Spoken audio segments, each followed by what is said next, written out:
Puis le dossier de cette édition, elle a fait sa grande entrée à l'hôpital, mais peut-elle soigner les maux du quotidien? Déprime, douleur, addiction au tabac, l'hypnose est en plein essor. Quelle efficacité, quelle précaution? Rendez-vous tout à l'heure. Le dossier de cette édition, guérissez, je le veux. Elle était confidentielle il y a 15 ou 20 ans. L'hypnose a fait son entrée en force dans les salles de spectacle et dans les hôpitaux pour soulager, voire pour opérer. Mais peut-elle aussi soigner nos maux du quotidien, la déprime, l'anxiété ou l'addiction à la cigarette? Les praticiens sont en plein essor. Alors quelle efficacité, quelle précaution et quel prix aussi? Guérir les yeux fermés, dossier réalisé par Alexia Mayer, Anthony Joly et Claire-Marie Denis. Trouver un chemin vers son inconscient. Sentez comme votre corps est détendu, calme et paisible. Trouver la clé pour apaiser ses maux. Perdre du poids, arrêter de fumer, mieux dormir ou réduire l'anxiété. L'hypnose est aujourd'hui utilisée pour soigner vos difficultés au quotidien. Mais l'hypnose, en quoi cela consiste? Quels sont les effets sur le cerveau? Est-ce efficace? Adrien de Velette tente l'expérience pour la première fois.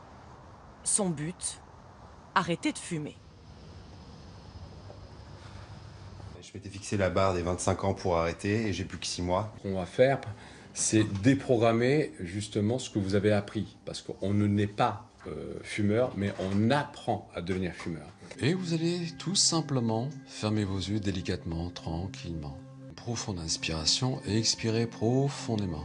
Le patient est allongé entre l'éveil et le sommeil. Souvenir de la cigarette. Dans son cerveau, voici ce qu'il se passe. Une première zone impliquée dans l'état de semi-sommeil est activée. Puis une deuxième zone permet de créer des images mentales. Une troisième est sollicitée lors des évocations sensorielles, sons ou odeurs. Souvenir qui commence à Le s'évaporer. patient est donc réceptif pour entendre des suggestions. À partir d'aujourd'hui, vous avez décidé de vous libérer. De vous libérer précisément de ce poison. De ce poison qui vous suit depuis pas mal de temps. Au réveil, il est étourdi.